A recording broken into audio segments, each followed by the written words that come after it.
From sunrise to sunset, all day and night. Power Radio. Welcome back to Sheversations. In case you have the memory of a goldfish and you have forgotten where this is, my name is Caroline Murote, and this is where we amplify female voices. We have 24 minutes to the top of the hour, and as you can see, I'm not alone here. I have somebody with me who's going to tell us a bunch of things, like a whole lot of things. And I would like her to confirm if she's here to say stuff. I'm always anywhere to say a lot of things. She has opinions, guys, and I would like for her to introduce herself. You want to give us government names. You want to walk down memory lane with the history of your names, or maybe you have a DJ name, a secret, a name that an exclusive set of people know, and then you can let us into that. Just like, do me? Yeah. Okay. That's really cool. Yeah, my name does have a really cool history. Mm-hmm. So professionally, I'm Raji Uma. Okay. But I think I was just mentioning it to you before I went to the US. My official name is actually Uma Raji Lengovan. When I went to the US, my documents got flipped up, and so it became Raji Uma, and it's a little easier. Raji is my mother's first name. Okay. But I think the cool thing is my name is also quite feminist in its very origins. Right. I'm really excited to explain why. Okay. So Uma Raji Lengovan, in our cultures, historically, especially in the southern part of India, the whole caste system.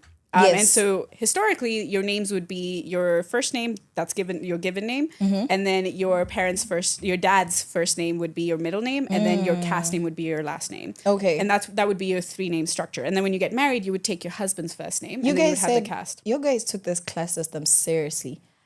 And then, about a few decades ago, like around my parents' generation. Okay.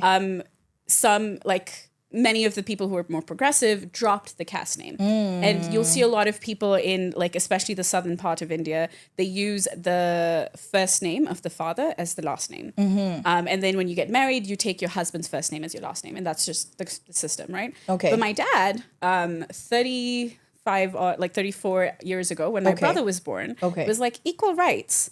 I'm going to make sure that the mother's name is a part of that name as well. Power to the girlies. So Ilangovan is my father's first name. Yes. Raji is my mother's first name. So he was like, when my brother was born, it was Vignesh, Raji, Ilango, and Kadu, which is our ancestral deity. And then Uma, which is also our ancestral deity's name, which is what I got. Wow. It became Uma Raji Ilangovan. Wow. So yeah, I guess I'm a feminist because my dad's a feminist. I love that. And something that I've caught is that if you talk to West Africans, particularly Nigerians and Ghanaians, they have the same kind of you can't just explain to me your name in one sentence. You can't just tell me my name is, for example, Murote means dreamer. So it's a Kikuyu or Meru name. Yeah. They share some similar words. So it means the manifestation of a dream. So that's my dad's name. So how Kikuyu people name their children is very patriarchal. So that's a different story.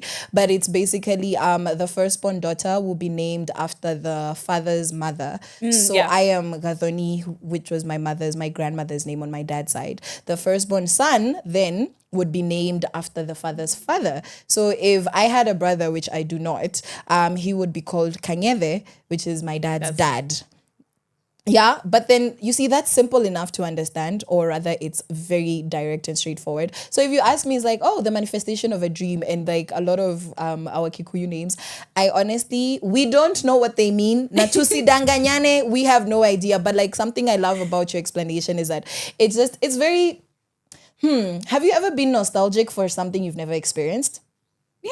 It feels like something that should be a part of you, but you can't exactly say that you've experienced it or that that's part of your story. Yeah. That's how I feel when I find people of color just giving the stories of their names and how they were named. And I'm like, it doesn't have to make sense to me at all, because that's their story. And it's like, if that's not my culture, it's okay. I don't need to validate that. Yeah. Yeah. So that's what I love about that. But like, other than having a beautiful naming history and a feminist father who clearly got it right when it comes to empowering you, what are you about? Just your professional title, even before you get into like what you do and the whys of it. Yeah.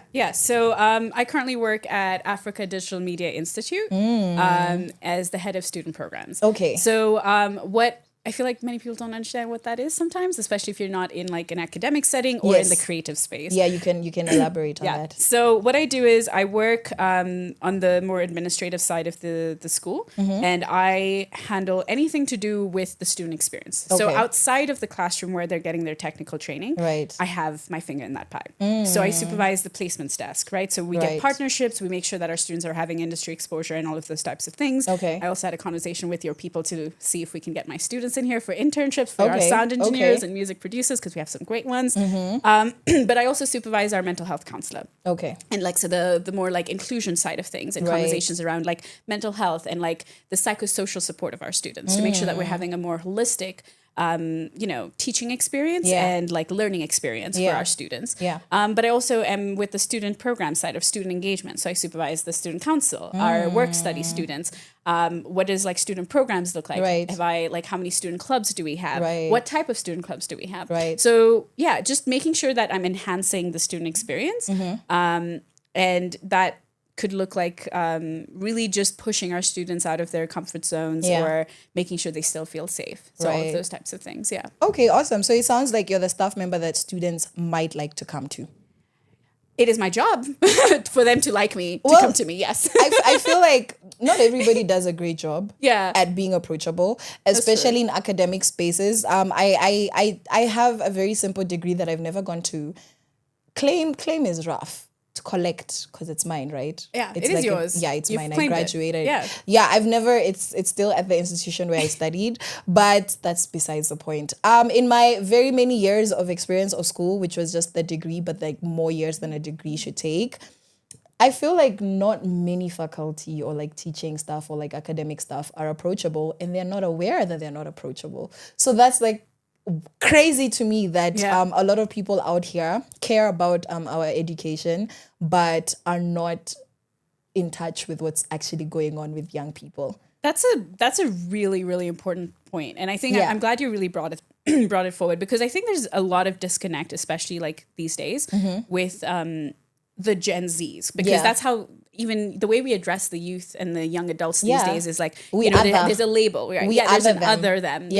And there's this disconnect because I think some faculty or some teaching staff come from, the 844 system or this like old traditional system. And for me, one of the reasons I absolutely love working at ADMI is because one, we're working specifically with creatives. Right? Where all of our students are creatives, digital creatives, right? We are talking about film and TV production. We're talking about music production and sound engineering, animators, photographers. People that want to make stuff. People who want to create and make things. And that population is almost often counterculture people.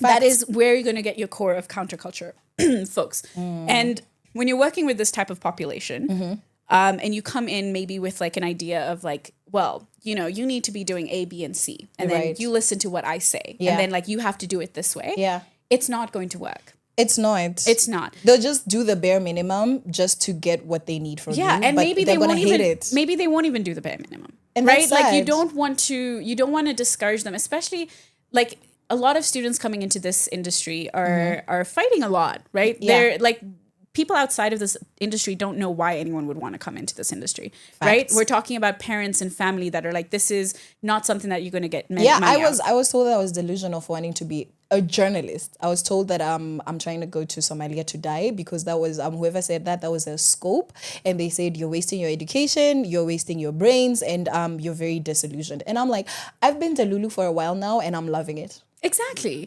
And I think that's kind of why when you have a population that's already like that, one, we do a lot of work where like we're trying to like make sure parents understand that this is a very viable like career option. And it's also important. It's an important career option. You cannot have a society that doesn't have creatives.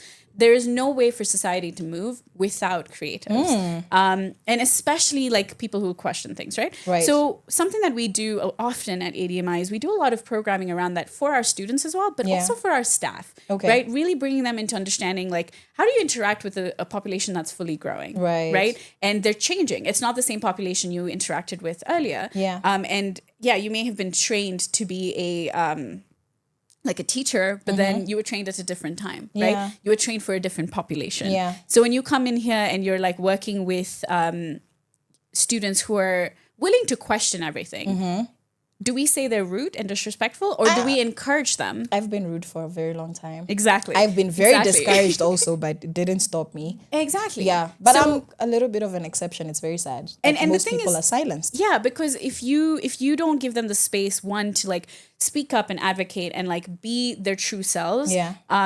and also hold space for those who aren't necessarily extroverted but are introverted, and you want to create space for all of these diverse groups of Yeah, people who that's are a in the dynamic space, right? spaces, yeah. And so at ADMI, like some of the things that I do is like I work with the counselor, and like my supervisor Caroline Sela, she's a head of school. She's amazing. She works very closely with me, and we do a lot of programming on this where we want to empower our students to like know how to like know their power and come into their power. Right. But also like with our teachers, we like when we started, you start your term and you have your training sessions. Yeah. We had a wonderful session that I worked very closely with our counselor on to talk about like putting empathy at the center of teaching. Right? Put it at the center of it, and like you then can see how to interact with them. Right. And like understand power dynamics. I feel like power dynamics is at the core of everything, right? Yeah. If you don't have an understanding of power dynamics between like you as a teacher in that class and the student, and then like also within teachers, different teachers. So if you have like a male presenting instructor, and then you have a female presenting instructor, what powers are at play in a classroom? And then if you have these understandings, then you can create a very like beautiful space in the learning environment where it's more of like a mentorship and guidance and like really teaching students that like they're allowed to learn at their pace and like be curious, learn things, and they can question things that the teachers are doing. Right. And then you're both learning because that's the best way to learn. You can't come in and be like, I'm telling you whatever I say is right and that's it. It's a symbiotic relationship Yes, where yes. like it's a give and take, but in the best way possible. Exactly. Yeah. So just because you're the instructor does not mean that there's nothing that you're gonna learn. Exactly. Yeah. And I think looking back in my experience, and maybe people that have shared their experiences with me in conversations, the best educators are those that actually came down to our level, the ones that allowed themselves to be silly, to be vulnerable, to share their stories, to also fail. Yeah. I mean, well, there's a certain amount and level of failing that shouldn't Acceptable. be allowed in an academic setting. I agree. Yes. Because the point Yes. is to pass and to get skills. Yes. But just seeing somebody say, hey guys, I haven't yet graded your assignments because I have had a terrible week in XYZ, and is it okay if I get them to you next week?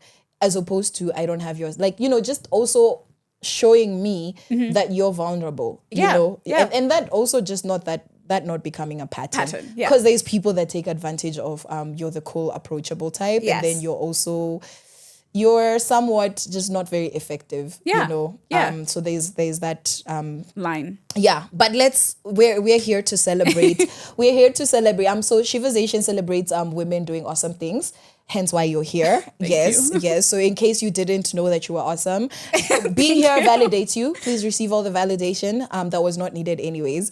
Yeah. But now that you're welcome. But now that we've said all these things about school and education and the kind of educators that would like to see and why it matters, I want to know something very, very, very, very important. Yeah. If you were stuck on a deserted island and you had to take only 3 items with you that you own currently, and you were not going to get help for at least 6 months or so, like food maybe is there. Let's just say your basic needs are taken. Like you have clothes, food, clothing, and shelter, nothing else.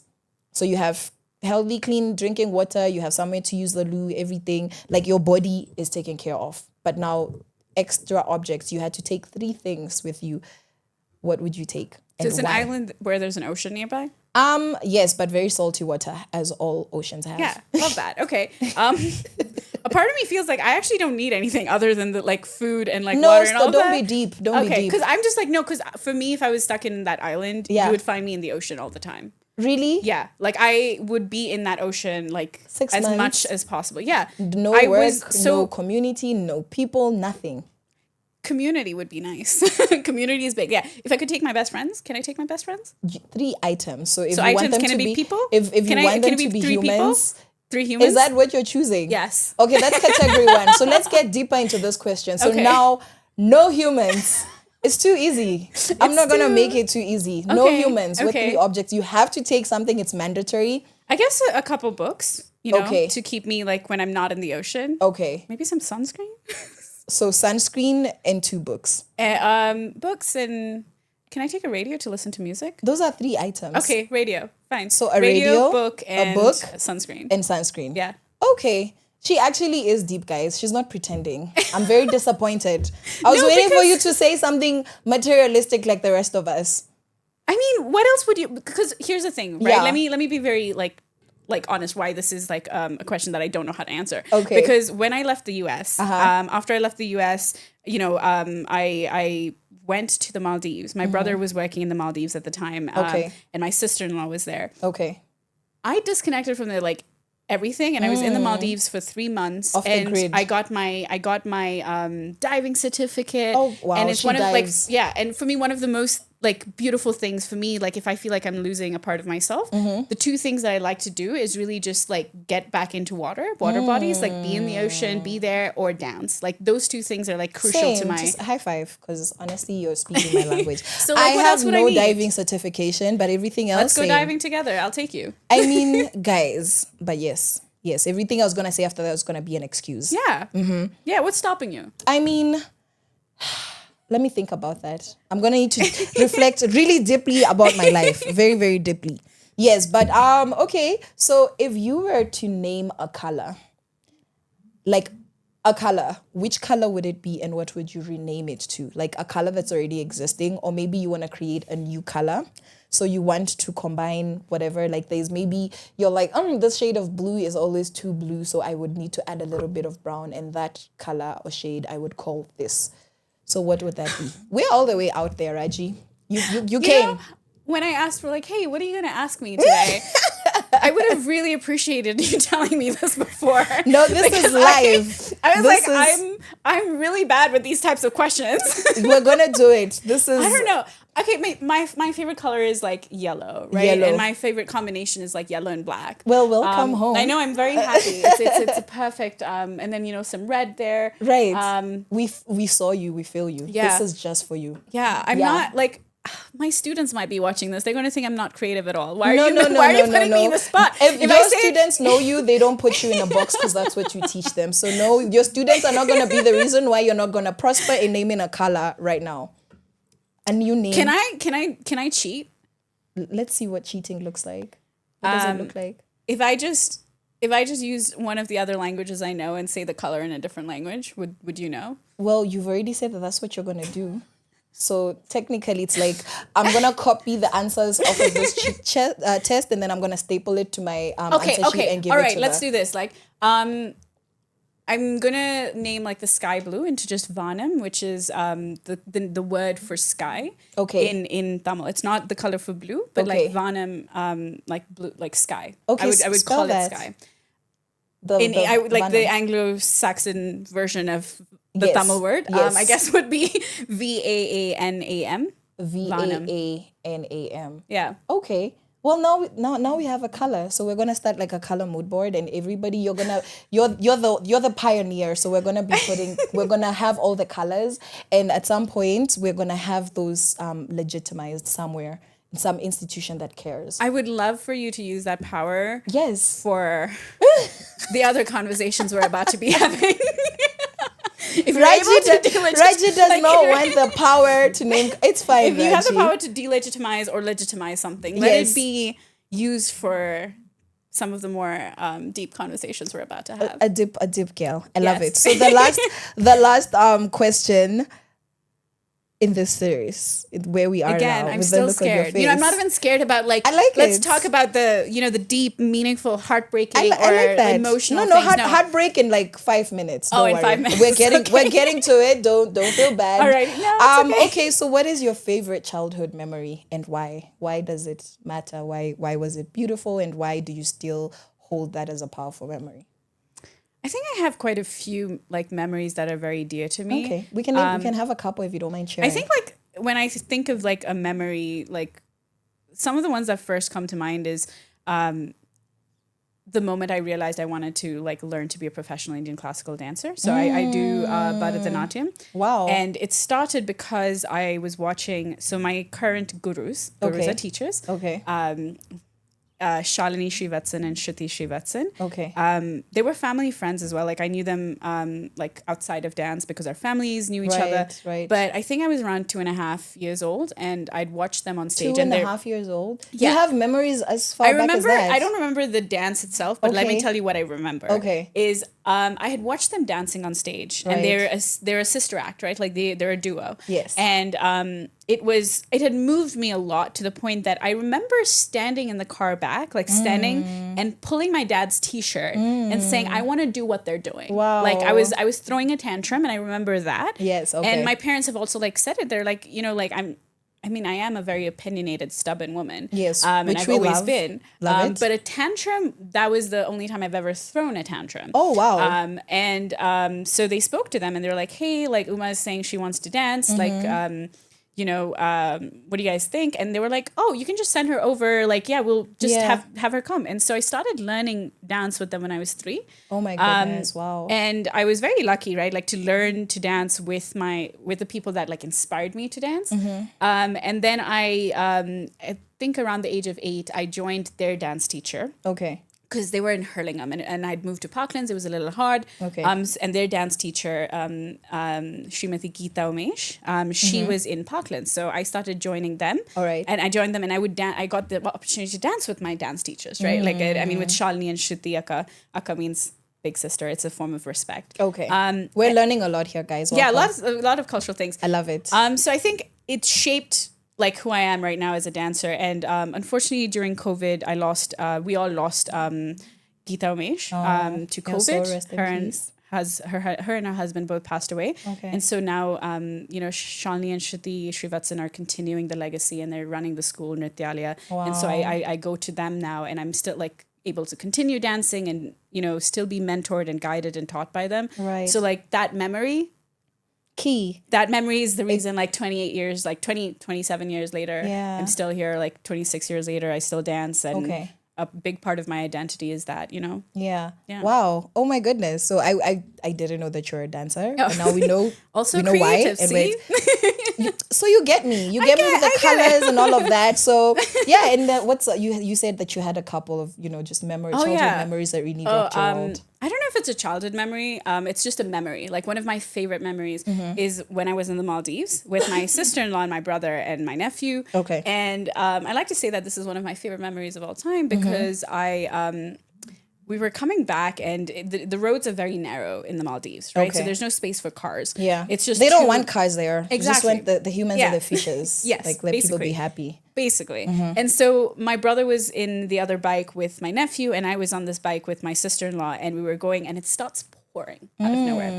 And we had just gone to like Mini, so we had these like paper bags, and it's like getting wet, and we like get there and we're just like drenched. But Yeah. then like we were giggling. My sister and I were like fully giggling and laughing, and like the nail polish is falling on the street, Yeah. and we're just laughing. And then Yeah. we get home and we like give it to my brother. We're just like, we hand it off, and we're like, do you want to go to the beach? And it's like 3 minutes away. Yeah. And so we went straight into the beach, Yeah. and like there was this deep sea section where my Okay. sister-in-law and I just jumped into the water. Right. It's raining, there's a rainbow, and it's like the sun is setting, and it was just me and my sister-in-law, and it was Wow. It sounds like a amazing. scene out of a very nice movie. Yeah, and it was very Yeah. healing. You know, like I said, I just left the US. I was doing a lot of like connecting back to myself, and the water does that. Like I said, the two most important things for me, ocean and dance, and it seems that both of my memories are tied to those two. Well, thank you so much for letting us into your world. So we're going to come back and talk about the things that you're very excited to talk about, the Yes. heartbreaking things, unfortunately, for the heartbreak part. But like, yeah, we're going to have a conversation shortly. So we're going to have a music break, ladies and gentlemen. And this is going to be a Beba by Zenia Manasseh and Beta by Motorio. So I'm going to see you guys after this. Your kind of music, all day, all night, right here on your only station, Power Radio. Kama kawaida, we kill it. Aye. Now, if you didn't know, you already know. I'm Caroline Murote, and I am joined in studio by Raji Uma. Raji Uma. So yes, Raji is about to tell us what she does in the area of gender. So could you just break that down for us? I love how you just stopped at like what she does for gender. Yeah, it's like a good scope. It's a good scope. It's such a wide scope. Yeah. I mean, for one, I'm a woman. Yay. Sorry, hit that. Yeah, I'm a cisgendered woman. But I've been like quite privileged, right? So I guess my work. There, we good? Can you hear me? Sorry. Okay, no worries. So some of the work that I do has been a lot around gender-based violence prevention. Okay. And conversations around those topics. But then when you're talking about gender, like I think it doesn't escape like just everyday life stuff, right? So yeah. feminist, right? And I think some people are so scared of the word being like feminist, Yeah. as if it's not just talking about equity and justice. I don't think it's something that I want to be like having to introduce myself as, because Okay. it should be the common. Like it should be I the love norm. that. It should be like everyone's a feminist because we all believe in like that. I share empathy that and exact sentiment. Yeah. So a lot of work that I do around gender has to do with programming. So I do a lot of programming and like having these types of conversations and like awareness. So right now at ADMI, we do a lot of programming around like empowering our students to understand GBV, if they've experienced it, how to speak up, how to advocate for yourself. What does advocacy look like in any of the different spaces? Right. Because like I said, they're creatives, but they're also the ones that have the most power on like controlling the narrative. If you're talking about any type of advocacy and any type of fighting the system, one of the biggest tools you will need is controlling the narrative. Right? Yeah. And that's how you can either get buy-in or you're having like oppression and all of that. It's around the narrative. Yes. And if you have creatives who understand the importance of having conversations around gender-based violence, prevention of it, but like the nuances inside of like gender-based violence, then you are in a better place to like fight the systems. Okay. Yeah. I love that. Thank you so much for sharing that. And thank you for the good work that you're doing. You know, even before we dive into the specifics, I have a question. So, you know, you've given us your dreams, you know, water and dancing, you know, your favorite things. And then there's a more serious side to things. So yes, you are in the academic space, but it's also a very, the what you've just shared is also very political. It's a very, it's a deep societal issue, especially currently in Kenya. When was it for you? Did it become like, okay, now this is what I want to do, or this matters enough to me for me to get into these kinds of things? I mean, you could have just been a cool teacher, cool administrator, cool programs director. But why get into the work of, you know, just addressing inequality in gender systems? Also, you know, you do some work around race. When did that start, and why did it matter to you? That's an interesting question, right? Because I think there's this idea that when you get into work like this, there's usually this like moment that happened in your life. And that's why, you know, like I got into this because I experienced something and I need to like, you know, save the world because of it. Yeah. But I think it doesn't have to be like that. Okay. Right? Yeah. I think I'm very privileged. Okay. I grew up in a household, like I said, where my dad was like quite the feminist himself, right? And my mother is also like a very strong, opinionated woman as well, and a community leader. And so growing up in this household, I was raised to have opinions. I was raised to like speak up for justice. I was raised to like do that, right?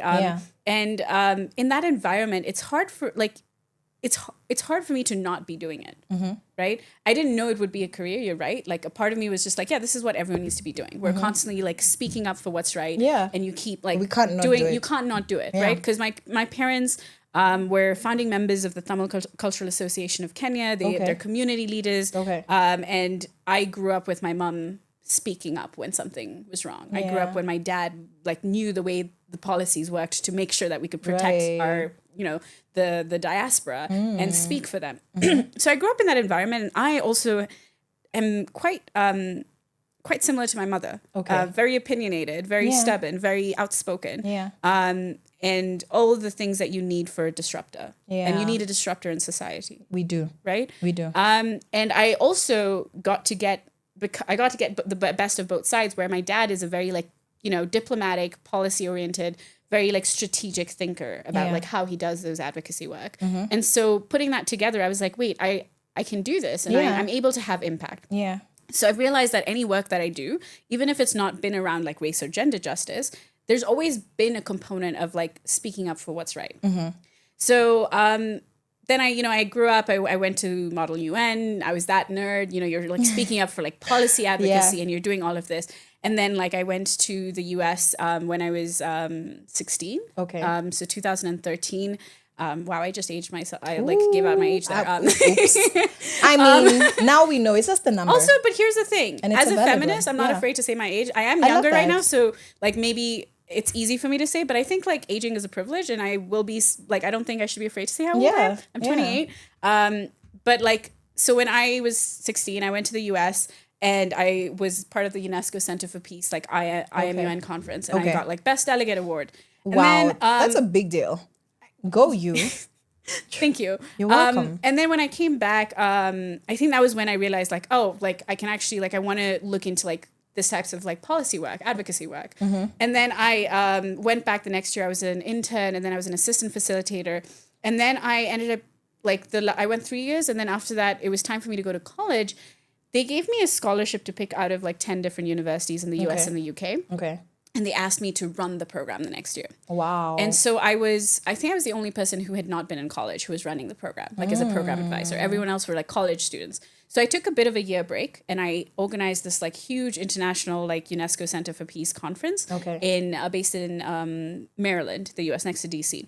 And it was like from, people from like 130 different countries. And it was like a wonderful, At this point, you're like 18, 19? I was 18. Yeah. I was like 17, 18. And then I picked out my university. So I went to Florida International University.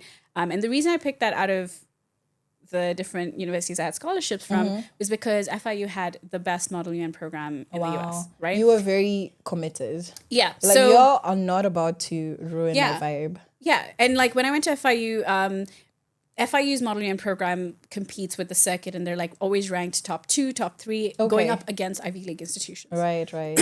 So when I applied for the Model UN program at FIU, there were 50 people who applied. It was a rigorous process. 2 of us were picked. Okay. You being one of them. Maybe. I mean, at this point, I shouldn't ask you, like, anything you say that involved other people or, like, achievements. Of course, you got to the top, which is what we love to hear. We love to hear it. But the thing is, it's really just, like, again, I do think I was just privileged and lucky, and, like, I had a great, like, opportunity to have been doing Model UN in high school, but right? also like in middle school. don't. And I'm not diminishing it. Yes, I will not be Take diminishing, because there is so many privileged kids who could have had those opportunities and they didn't care, and a whole bunch of others who did care and maybe didn't achieve those things. So it's okay to like accept that. Yes, I was privileged, but even with all that privilege, I did a great job. And yes, that is true. I'm going to model this for like a lot of our young women. Yeah. We can acknowledge that. Yeah. But I also think it's important to acknowledge that I was very privileged, right? Yes, like to be able to like have facts. gone to the US when I was 16 and compete, right? Like that's a privilege. Like my parents were able to pay for that. Also to be raised in a healthy environment where that allows you to even aspire to things like that. Exactly. Yeah. And like to have a family that like encourages me to like question everything, right? Even like starting all the way back when I was a kid in religion. Like that was my dad and I would have Monday dinners where we would sit down and have conversations about like, me questioning parts of like Hinduism and being like, but why? And I was allowed and encouraged and like, to like figure things out for myself and like build those opinions. Yes. So then I went and I joined the UN program, right? Okay. And this is kind of where I switched from like going straight into like full blown like policy making to more advocacy work. Okay. Was when I started competing in like the circuit.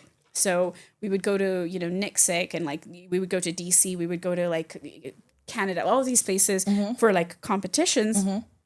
And it's collegiate level. It was so toxic. Yeah. It was extremely toxic. I and can like imagine. and part of that thing was like I would be doing things that I didn't want to be doing to win, right? And I was like, I can do this. I'm like, especially like I can do this, but I wasn't happy doing it. And I remember coming back after one of the conferences and calling one of my mentors. His name is Obi. Okay. And Chase. They were both like Model UN people, and they one of them became a lawyer, and the other one like advocacy, same line of work. And I called them and I was like, I don't like who I become when I'm in those Right. places. Like, yeah, I'm winning. Too much mudslinging. There's just so much like toxic and like manipulation. Right. And like, I'm not happy. Right. You might have to step on some people. Yeah, to- and I wasn't happy about that. Right. And my friends and my mentors were kind of saying like, this is why we need more people like you. And I was like, yeah, but like, how can I be in this space and still be myself, right? Yeah. And I don't think I want to lose who I am just to for have like to leave your soul out the door exactly, just to have which a you seat kind at of the have table. to over there, right? And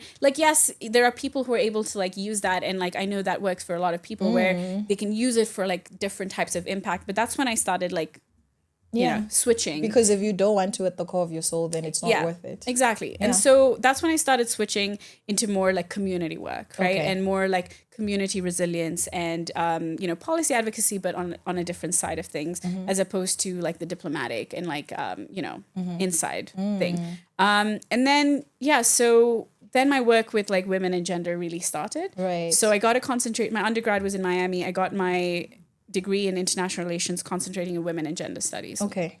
And when I was there, I went and spent a summer in India. I did an independent study on like how the rape culture is influenced by the education system there, right? Like how does the education system impact rape culture, and like the best way like to prevent sexual assault and sexual harassment or rape is really decolonizing sex ed. And like that was kind of like the work, and I was doing a bunch of seminars across like different colleges and schools. And then that's when I started really realizing like the power for all of this was like community work, and like getting that buy-in and working together as a community. Just going to the grassroots and then seeing how you can legitimize some of these things so that assistance and the information can come down to them. Exactly. And I think there's sometimes there tends to be a disconnect, right? Where especially when you go to the US and you like study in the US, or you have all of these policymakers and like policy, curators who start in the US or the UK, right? Yeah. And they have these very like Eurocentric ideas of everything of like this perspective. is how we need to solve this problem in like Kenya. This is how we need to solve this problem in like Africa. Yeah.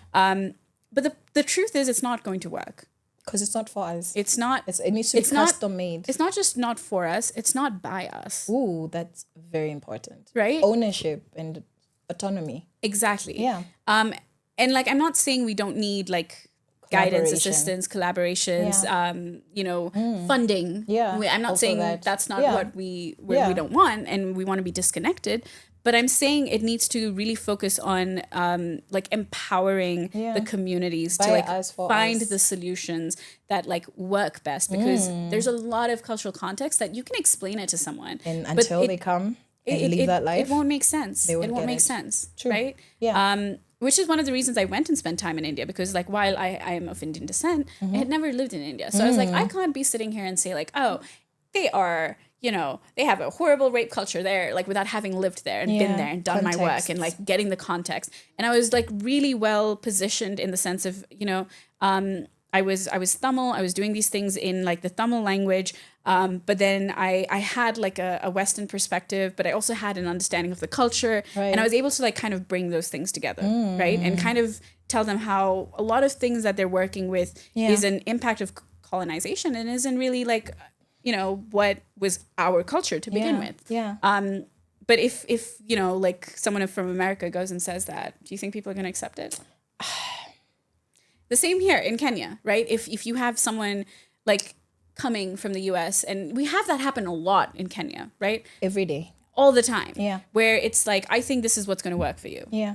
Like you guys are a sexist community, and you guys do not respect your women. You guys are like doing A, B, and C. Yeah.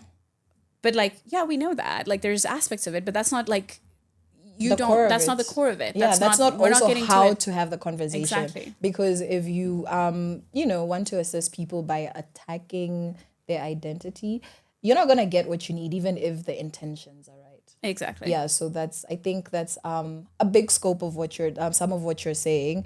And now that you've dived into needing to experience culture to be able to impact it. So let's, for example, look at the Kenyan culture. You have an experience of different cultures. So I don't know what hybrid is that a thing? Is that a thing that you'd be okay identifying as? Yeah, when it comes to culture. like you have a hybrid experience of cultures. Is that I've never known how to like describe myself because it's true, right? Yeah.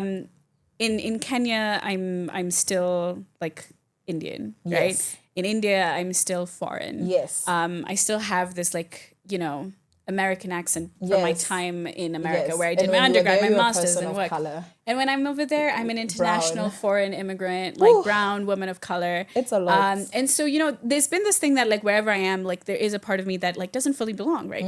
But I think I was saying this actually. Ooh, sorry. The mic, stop attacking her. Stop it. No, it's me attacking your mic. I'm sorry. I'll be I kinder and tried. gentler. But no, I think I was just saying it earlier outside with your colleague when we were having our conversation. Yes. I know okay. Yes, and when we were talking about like the thing about traveling and going to different places, a lot of people grow up with this idea that like you can always get everything you want. There's this like ideal scenario in your future where everything is existing, just like everything you want is with you, right? But then the truth is, there's always going to be an opportunity cost. Like when I left to go to the US, I was away from family. Yeah. Right. Community. People like, that have your lived experience. Exactly. Yeah. But then I went to the US and I built my community of my girls. Right. And I was just saying it to them as well, where I don't think I would like. I would be the person I am right now if I didn't have that, right? And before I left, I didn't have this like understanding of the importance of female friendships until I went to the US and I had my group of people come and be my community. I hear you. I didn't understand that importance when I was here in Kenya, right? Because I was sheltered by my family and I had like my community that was already like established by my parents and my people. Yeah, and your ethnicity. And I was protected, right? And then I went to the US and then I was alone and I had to build this community. And there's this like toxic behavior. And I think this is often the power of the patriarchy that they use like divide and conquer, right? They tell you that, female friendships are so toxic. Like, and then you'll see some pick me girls be like, I don't like, I can only be friends with guys because we talk about that a lot. Because like, female, like friends are like girls they'll are so backstab you, they'll gossip. There's like, then that's what the narrative is. And it's not, and that's kind of where you're seeing that one of the most powerful tools against the patriarchy is your sisters. Yeah. It's women because we understand each other. We should anyway. Yeah, and it's not to say that many women don't have internalized misogyny and tend to like cause just as much harm. But the truth is, this is kind of why you need more women to like lean into each other and say like, we're a community of women and we're going to stand by each other. We're gonna hold each other's back and celebrate each other. And make sure that like we're protecting each other and not lean into the toxic narrative. Because something about that and like somewhat self-fulfilling prophecies is that sometimes it's not true, but the more you say it, the more you call it that, the more you literally become that. And it's like a cruel joke. Yeah. No, my family jokes about this and like a lot of people joke about this. Yeah. Because of like how much I talk about my friends. They're like, oh, it's always your friends for you, right? And it's like, yeah, my girls who else are so crucial to my like existence. They're not because of money, it's not because of religion, it's not because you share DNA, it's not because you share skin color or like, nationalities. It's literally because after I know everything that I know about this person, I still choose them and they choose me. So why would they not be the center of your world? I was saying this again outside. You guys should have just brought the mic earlier when I was chatting with your colleague. You guys wasted some really good content. I mean, consequences. She had a bit of an earlier interview done with me. Yes. But we were talking about this, right? And something that I say very often is platonic love is one of the most beautiful forms of love ever, right? Because unlike familial love or romantic love, right, which are sustained through familial obligation or sexual attraction. This is simply because two souls chose each other and are choosing to continue to love each other. Regardless there's moments, of everything else. Nothing else. Like there's moments where if like one of my girls are having like an insecure thing and I'm like, hey, like no, you are so beautiful, you're so smart, you're the best. you're so brave, right? And they're like, you're my friend, you have to say that. And I was like, actually, there's nothing more objective. There's actually nothing more objective than my love for you right now. Yeah, because I'm not tired. Like I have no reason to be loving you right now, and I'm here choosing to love you. Yeah, so it must be true. Right? I hear that.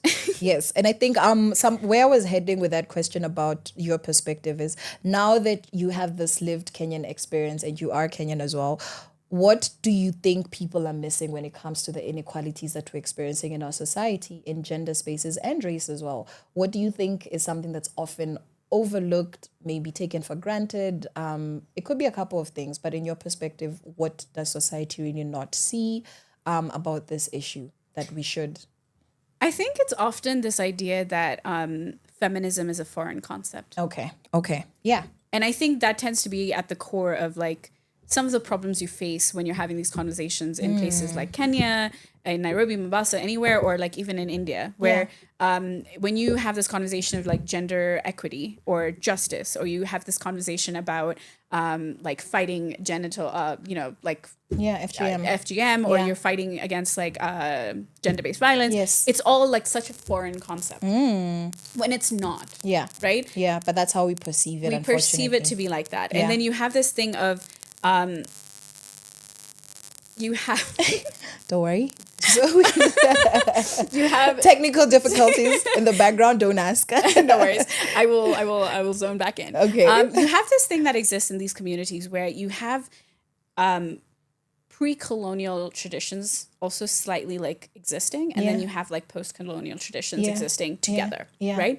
And so you'll have sometimes some groups being like, oh no, we're not sexist. Like our women are like the farmers, or like our women are like the ones who like run businesses. They're the pillar of the society. They're the pillar of the society, because those are remnants of like the pre-colonial traditions. Right. But then it coexists with the post-colonial traditions of like, okay, but like this is how you need to behave. This is where the violence is coming. This is where all of this is coming. And if you cannot like have those like bring the buy-in to communities to like make them realize that both of these things can coexist and we can agree that there's problems, right? Because just because you have one thing that is like okay, and like there's a sliver of like power that women have, it doesn't mean that all of these other things don't exist. Right? Yeah. And this idea of intersectionality, while like, yes, it was coined by Kimberly Crenshaw like recently, the concept is true and it doesn't have to be foreign, right? It's actually not just the definition. It's the definition and the name and the terminology is like new or like Western, but the concepts are all like true and exist for a reason. And if you look into it, you'll see that it has been there. Yeah. The intersections have been there for long before some of those history books and narratives came to us. And it comes down to power dynamics, like I've said before. Again, right? It comes back to that. And like just because in a power. certain just because in certain environments like we're seeing like a woman has a bit more power doesn't mean in other environments the women don't need to be empowered. Yeah. And if we're talking about gender-based violence, we're not only talking about like, again, there's this notion that we're only talking about like violence against women. And I love that this is, whenever you start talking about violence against women, that's when some people will come up and be like, what about violence against men, right? Yes. And you're like, as a feminist, I'm here talking about the same things. Yes. Some of the things I'm advocating for is that you get like access to mental health, right? I'm here trying to say that you need to be able to feel your emotions. You need to be able to like learn how to process them emotionally, right? But the thing is, if the only time you want to bring up violence against men is when I'm talking about violence against you're women. Actively acting against the cause that I'm fighting for. It's not only that, it's showing me that you don't care about violence against men. You're just caring about silencing the conversation on women. Yeah. And censoring. like and censoring and hogging the space. Right. Because you can see that there's this space and you're like, oh no, we need to talk about men again. Yeah. Right? And it's like, no, we should talk about the issues men are facing. Yeah. I'm not saying we shouldn't, Yeah. but we should also be like, let's have this conversation. Why are you scared to have this conversation? Yeah. Why is it that you're deflecting by like saying, oh, what about like this like men are also facing this and men can't talk to anyone. Yeah. Hey, do you know that suicide rates for men are high? And you're like, yes. The not all men syndrome. And I like the whole not all men syndrome is also really dangerous, right? It is. Because these same men who would like to say, like, I'm not saying only men say that, not all men, but like the men who say not all men would be some of the first people to come and tell you, if you're their daughter or sister, do not trust a man. Yeah.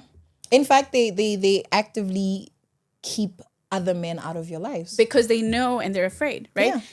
I like this analogy, and I think my parents are so tired of this analogy because I use it very often, right? It's basically there's a box of snakes. Okay. Okay? there's one, it doesn't even have to be a mix. There's one venomous snake in that box of snakes. Okay. Every other snake is not venomous. Like you can, if it was out, you can just like put your hand, play with it, and it's not venomous. Yeah. Right? You're just hanging out with the snakes. They're just hanging out with all of these other snakes. There's one venomous snake in this. Would you put your hand in? Probably not. Because you don't know which one is venomous and which one isn't. Yeah, there's no need to risk it. In fact, it is wise to stay away. Right? Yeah. And so then why do we like, you know, like then there's always this anger that comes in, like, why are you blaming all men? It's like, no, but I don't know which one of you. Yeah. I don't know which one of you. And in this case, there's a bunch of venomous snakes. Even the ones that you bought from the pet store and was labeled non-venomous. And they can be venomous. You don't know, right? And so how do you battle all of this, right? Like we're talking about the problem, and there's like the problem exists. It's existed, and it may continue to exist, but how can you like reduce the impact of it, right? Yeah. And some of the things that you need to really think about is it's got to be like a multi-pronged approach. Like I don't think this can happen like me alone, right? It can't happen like just advocacy alone, just policy alone. Sheversations will not fix the issues ladies are having. Exactly. Yeah. But it can give them the tools. Yeah, it pushes something. It can give them the direction to take, to like speak up for themselves, to advocate for themselves, to find the community that can back them. Yes. So one of my biggest things that I'm, like I said, again, community, right? Like my girls are important to me, but so is like, just, you have to build yourself a community. And like when you're fighting a system, you need to, the strongest thing to fight a system is to have a community. Yeah. And and to have that power, right? So either you're a person in power and authority and are able to make policy change, yes, or you're down here and you're building like power through the masses. I love that. So wow. Now the heartbreaking stuff, the really heartbreaking stuff. So between last year and this year, because well, it's gone overboard between last year and the short 2 months that we've had, the statistics have continuously gone up. Gender-based violence, also femicide in particular, is just one of the ugliest realities that was actually named as a national crisis recently. Why do you think it's so easy for us to have these problems as Kenyans, and especially now? Do you think that there's a specific reason, or is it a bunch of reasons? That's a great question.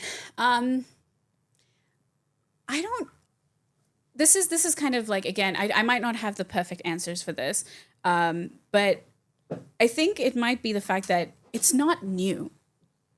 I don't think this is new. I feel like this idea that this is something that is like recent is a false narrative. Yes. Right? Yeah. That like, oh, we used to exist and like our marriages lasted forever. And like, you know, like nowadays there's like divorces, right? That's kind of what this sounds like. Yeah. Right? It sounds that way, but we know the truth. But we know that the truth is it's not something that started just like right now. Yeah. Maybe the publicity around and that's kind of what I'm coming to. situation. Right now there's like more conversations. There's more access to social media. Okay. There's more access to like getting and collating this information. And because you're able to track it now, you're seeing the statistics and it's like scary. Yeah. But the truth is it's been there.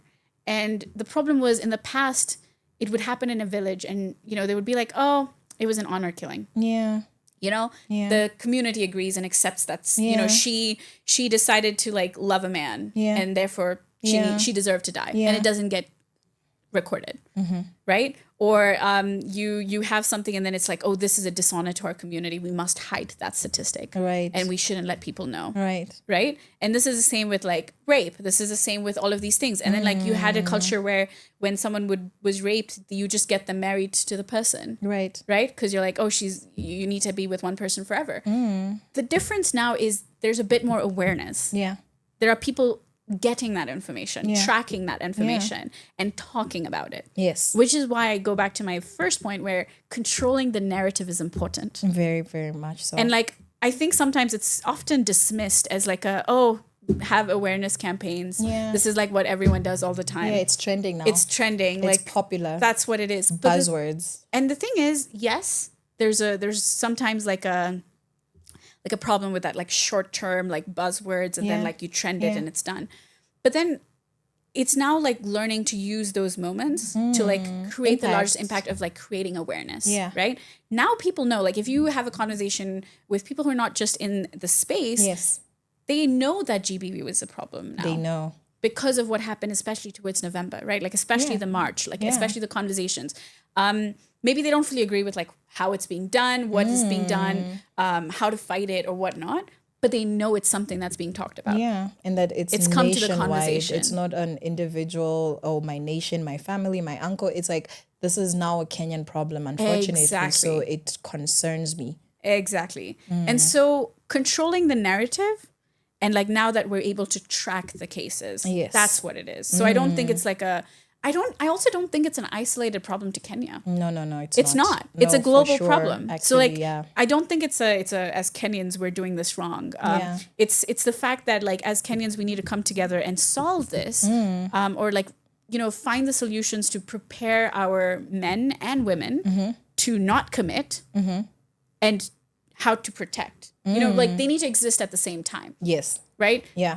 And because of that, like it's something that we need to come together and do right now. And more than like, it's not something that we're alone in trying to figure out how to do. Awesome. Well, not what's going on, but just what you said about it is really, it makes sense, honestly. And now to just bring this conversation to just the wrap, because you talked about coming together and seeing how we can participate in fixing the problem. How would you go about it? And how would you rather? And I know it's not a you thing, but what in your perspective would be a good way to start? Because I'm not, disillusioned enough to think that if 5 great minds everywhere in every neighborhood came together, we would fix it. But what's a good starting step for now? If we were to say now, okay, now let's start again. There's been all these things being done, but maybe something is not working. Maybe those other things were not working, or maybe these other things that were started still need to take their course in order for them to have impact. But what would you say is needed for us to get to, just to reduce these cases of GBV, of femicide, and just be happier humans with all of us alive, Yeah. Yeah. I think that's a question that can look different for everyone. Right? Yeah. Because everyone has different sets of skills. True. And how you choose to use that for the cause can be different. Right? But I think personally, for me, I tend to focus a lot on like building that community and like working on community resilience, right?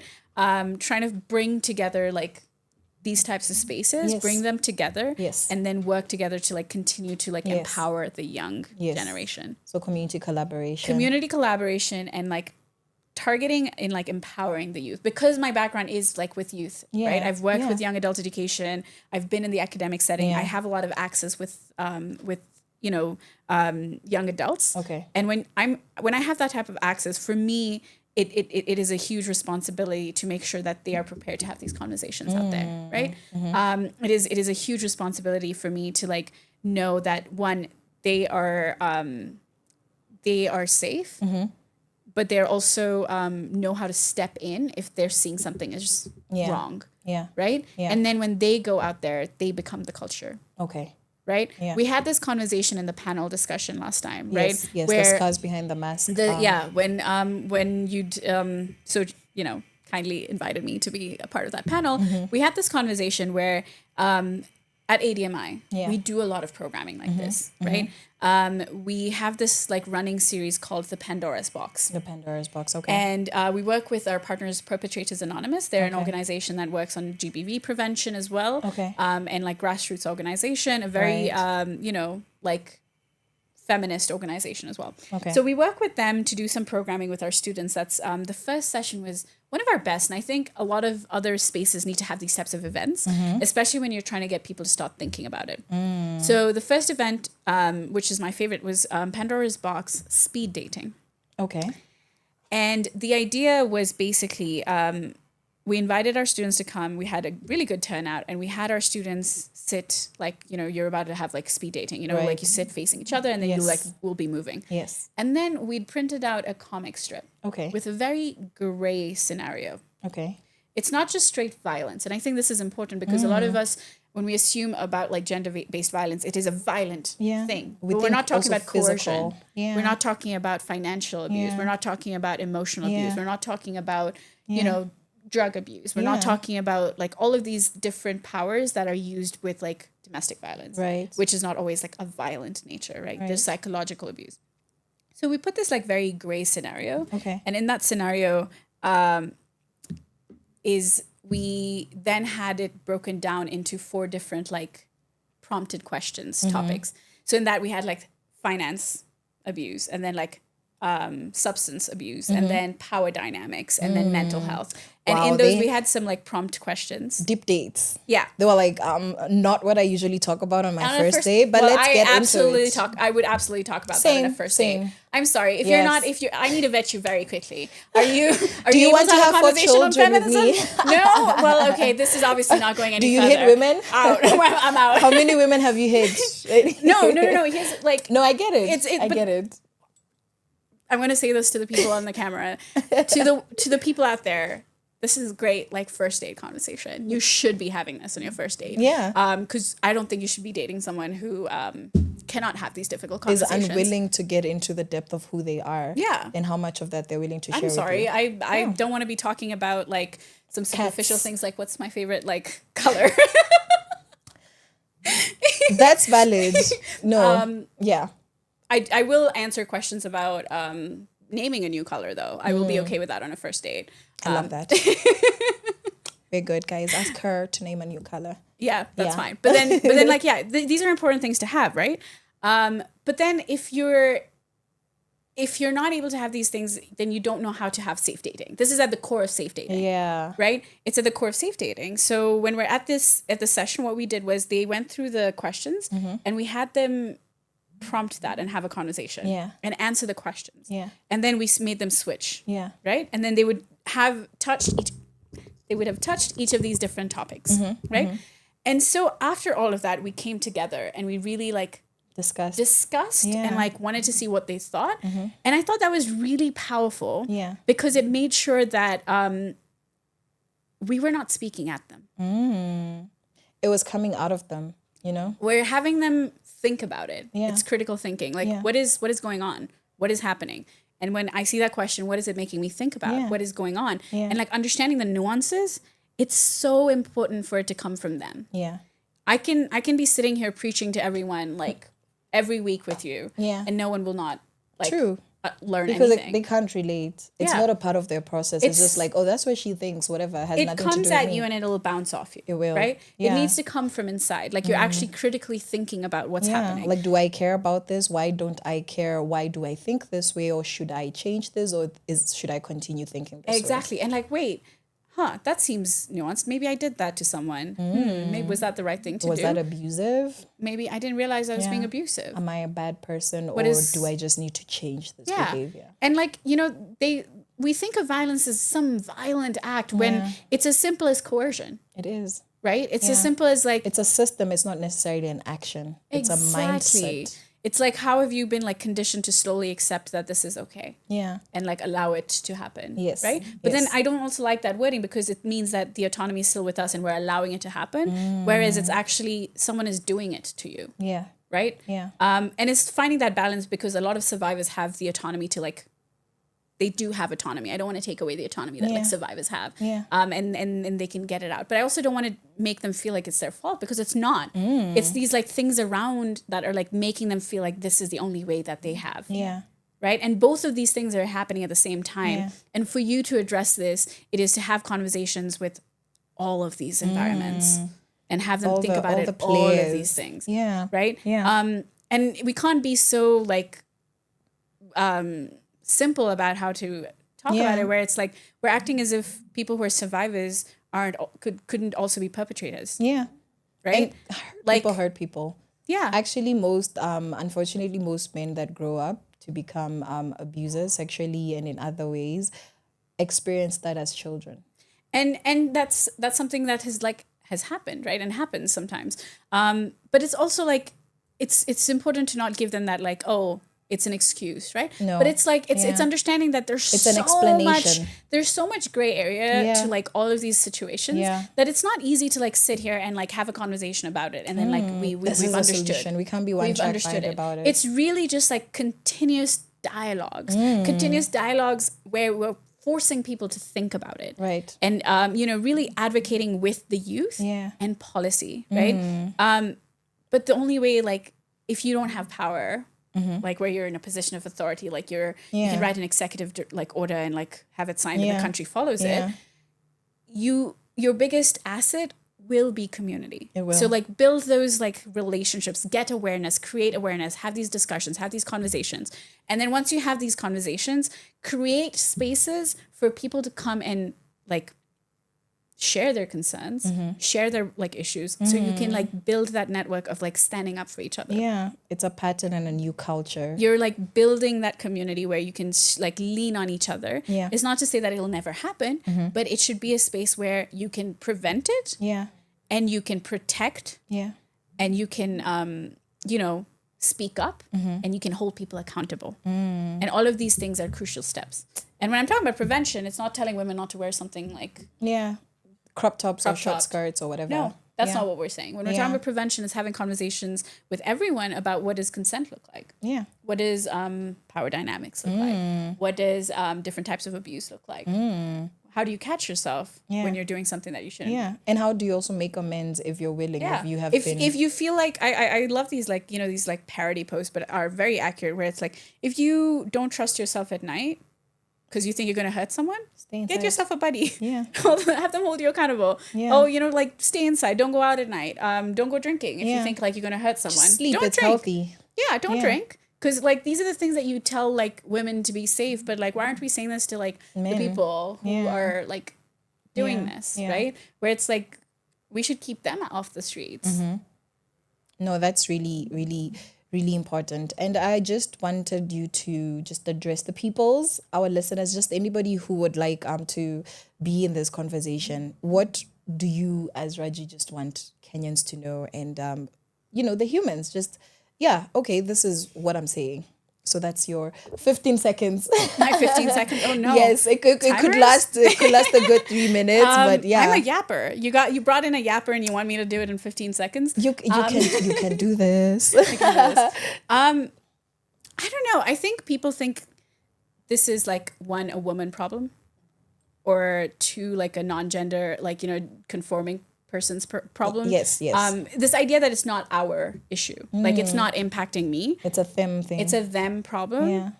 Is I think at the core of why we're not able to like resolve this sooner than later. Okay. Right. Yeah. I think this is one of those conversations where even when we say it's political, for me, like I'm like, how is this political? Like, yes, I get it's political, but I don't think it should be political. Yeah. Right. It's something that impacts every single person. Yeah. In some way or the other. Yeah. Right? Yeah. It's every single person I've met, every single woman I've met, or non-binary person I've met has in some way experienced some type, some level of like violence. They have, that's true. It's heartbreaking, but not it's true. all men, but all women. Yeah. Yeah. Have experienced it. Yeah. Right? And so it's not a problem that you're not like that doesn't impact you. It definitely impacts you. Yeah, because and you so live you in this need society with all the peoples that have issues with these things.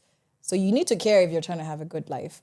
Yeah, because it's if nothing else motivates you, yeah, the people around you are going through it, makes it easier if you care. Yeah. Yeah. And it's like and for you, like it is impacting people around you. It is impacting you, and maybe you just haven't realized it yet, right? Like you don't know that maybe one of the reasons you're not getting dates is because of the way that you're addressing women. Yeah, weird comments. You're not realizing that this is a conversation for you. Yeah. And it's not that like the problem is, feminism and like women are like now saying this and that. But the problem is like, hey, are you putting in the work to like understand and like have these conversations and sympathize and like empathize and put someone else, give them as much space as you are taking up space, right? So I would say that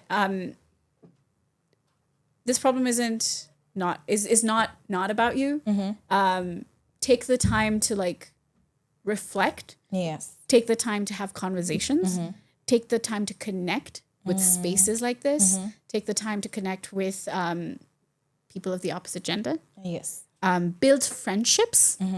And I hate to be having to say this, but humanize the opposite gender. Yeah. Like humanize them. They're human.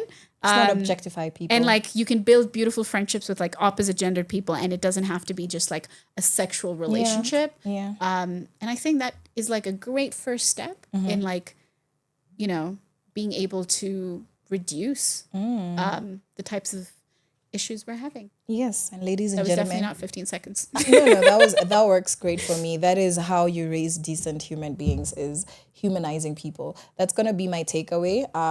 And this is a conversation that will continue. Obviously, that's what I care about. That's what we care about here on Sheversations and at Power Radio. Just having conversations that really impact young people, and hopefully create awareness, you know, just giving a platform for those that have, you know, information and knowledge like yourself to really just disseminate that, to just share. And maybe somebody who didn't know something, you know, at the end of this conversation would be like, oh, you know, now I can do this, I can do that. So thank you so much for lending us your time. And just, to push you out the door, I'm going to ask, we're here, we're back. You already know how this goes. One human being that's not a relative or somebody that you knew in real life, if you were to bring them back from the dead, back to life, who would that be? Who would that be and why? Repeat the first section of that question, like someone who's not. Yes, somebody who you didn't know yourself personally. Oh, it's like and a- who's it's not like a- family. Yeah, so just a figure, public figure, or just whoever they are. Who would Wangari you? Maathai. Okay. I feel like that's a little basic, but the truth is, like, for me growing up in Kenya, I don't think you could have grown up in Kenya without And like not being Wangari impacted. Maathai being like at the core of your like What the people role to look up models to. to look up to. Yeah. Right? Because I think she did what we're talking about, right? She Yeah. didn't fight against like gender-based violence directly, right? But her focus was on like climate change. Yeah. And the impact she has left simply by mobilizing the women in the communities. It was community-led mobilization. Yes. And like that is something that is like, it would be amazing. And like if I was ever able to like sit down and have like a conversation with her, You'd be taking like mad notes. Like, yeah, girl. one of I remember there was a story she like I remember I used to go to MSMUN here in Nairobi, right? Like Okay. and they had a video of like one of her interviews playing, and there was a story she was saying that really still stayed with me. It's the hummingbird story. I don't think like, do you guys know I mean, I think I once watched that. Yeah. But you might need to jog my memory. Okay, so it's Yeah. basically there's this huge forest fire, and you know, all the animals are just kind of giving up, right? Yeah. Because they're like, we need to leave. The Yeah. fire is just taken over. Yeah. And there's this little hummingbird that just keeps running to the lake and coming and dropping little drops of water and going back and forth. Yeah. And then like the animals kind of stop it and are like, what are you doing? You're not going to be able to do anything. Yeah. Like this is completely useless. Yeah. And you know, there's like these huge animals like elephants and you know, who could like probably bring a lot more water and like you know, calm the forest fire. Yeah. But she was like, the hummingbird was like, no, I need to know that I've done what I can do. Yeah, let me like, do I my need to I part. need to do my part. Yeah. And like if we all just keep leaving and saying we can't do it, then obviously We it's going to wouldn't burn have- down. Yeah. Yeah. Yeah. And that I was like, I think I was a little like 12-year-old, my 13-year-old God, yeah. when I heard Wangari Maathai say Yeah. the story. Yeah. And like I think that's kind of why even when I'm like, oh, I might not be having such a huge impact, but then for me, if I'm like, I'm having this conversation with you, or I'm having this conversation with like some of my students, and I have like, I love where I work right now because at ADMI they're about this, right? They want us, like, as an institution, we're wanting to have these conversations with students Yeah. and make sure that our students are going out there and being like global citizens, Yes. who can like not just be good as creatives, but also be global leaders as thinkers and like, you know, all of that. Yeah. And being able to have that impact, even if it's not like, oh, I'm changing the world, I'm changing this space. And it matters. And that matters. Yeah. Because then it like flows over. yeah. So yes, Wangari Maathai would be. I love that. I love that. So let's all be little hummingbirds in Yeah. our own spaces. And if That you're an is- elephant, be that elephant, bring that water. Put that Please. fire down. Yes, yes. To him whom much is given, much is expected. Yes. Exactly. Yeah. So thank you so much for gracing our conversation today. I have learned so much, and I hope that you guys are listening and watching have also, something to take away that will probably prompt you to do more, to do more and just change and influence your little corner of the world, because you think it's nothing. And if we're all doing it, we'll get there faster. Yeah, so thank you so much. I really enjoyed this conversation, and hopefully you can come back on here and we'll have conversations about other things. Yeah, yes, say yes. Yeah, no, thank you. No, She say yes. She I was just like, wow, y'all want me again? You're not tired of me yet? Of course. Perfect. No, I don't. I will yap your ears off anytime. Love that. Give me a call. Yes. So thank you so much, Raji. Thank you. Yes, Thank you guys so much for having me. Thanks, Flozzy, for inviting me. Thank you Yes. so much for being a great host. I try. Thanks for your colleague for warming me up. Yes. Having that little pre-interview out there. But yeah, and thanks to whoever tuned in. Thanks, y'all. I was a very millennial moment right there. That was it's inside. Nobody's gonna shame us for being born in the 90s, guys. It works. Take care, everyone. Thank you. Yes, Cheers. we are gonna see you. Well, I am gonna see you on Wednesday and Friday, same time, so 11 a.m. to 1 p.m. And I'm gonna leave you in the good hands of, who am I leaving them with? Brandy Minor, Dark Skin, and this is Sheversations. Find us on the socials at Power Radio and Caroline_Murote across all the different platforms. Right before, please jump in with your socials. Oh, it's very private. I don't, but so Okay. it's okay. It's Uma Lengovan on Instagram, but you can check out our ADMI pages where you can also get access to Yes, these. plug them. Yeah, it's at ADMI Africa, and then our ADMI at ADMI Students on all platforms, and you'll be able to find us there. Okay, please look for us and have awesome conversations about being a creative that cares about impact. And then Sheversations, just here to amplify female voices already. So I'm going to love and leave you, and I'm going to see you in a couple of days. Bye-bye. From sunrise to sunset, all day and night. Power Radio.